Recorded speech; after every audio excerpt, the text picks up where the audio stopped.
Labas, čia Tadas, Karina ir Leonardas. Jauna šeima apsigyvenusi Dzūkijos regione tarp miškų. 2 metus ieškoję, nusipirkome seną sodybą etnografinėme kaime. Pirmą kartą sodybą gyvai pamatėme 2019 m. lapkritį, o atsikraustėme 2021 pavasarį su kūdikiu ant rankų ir 2 šunimis. Tuo metu namas dar nebuvo gyvenamas.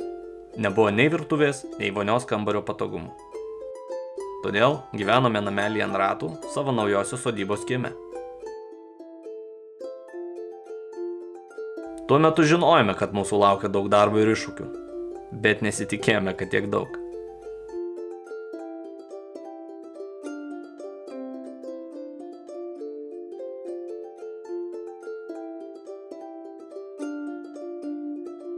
Sodybą renovuojame ir joje gyvename jau kelis metus.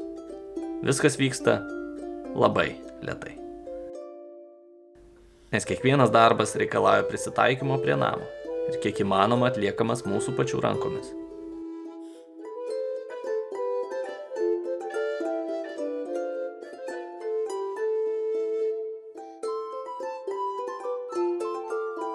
Todėl kartu su savo naujoju namu mokomės apie rąstinių namų statybą, renovaciją ir senąją statymo metodiką. Na, o kad jau gyvename kaime, tai daug domimės apie daržininkystę bei senuosius amatus. Renovuodami stengiamės išsaugoti kuo daugiau namo autentiškumo. Bet kartu norime namą pritaikyti patogiam šiuolaikiškam gyvenimui. Dalindamiesi savo sodybos renovacijos kelionę, norime įkvėpti meilę senai Lietuvos architektūrai, gyvenimui kaime,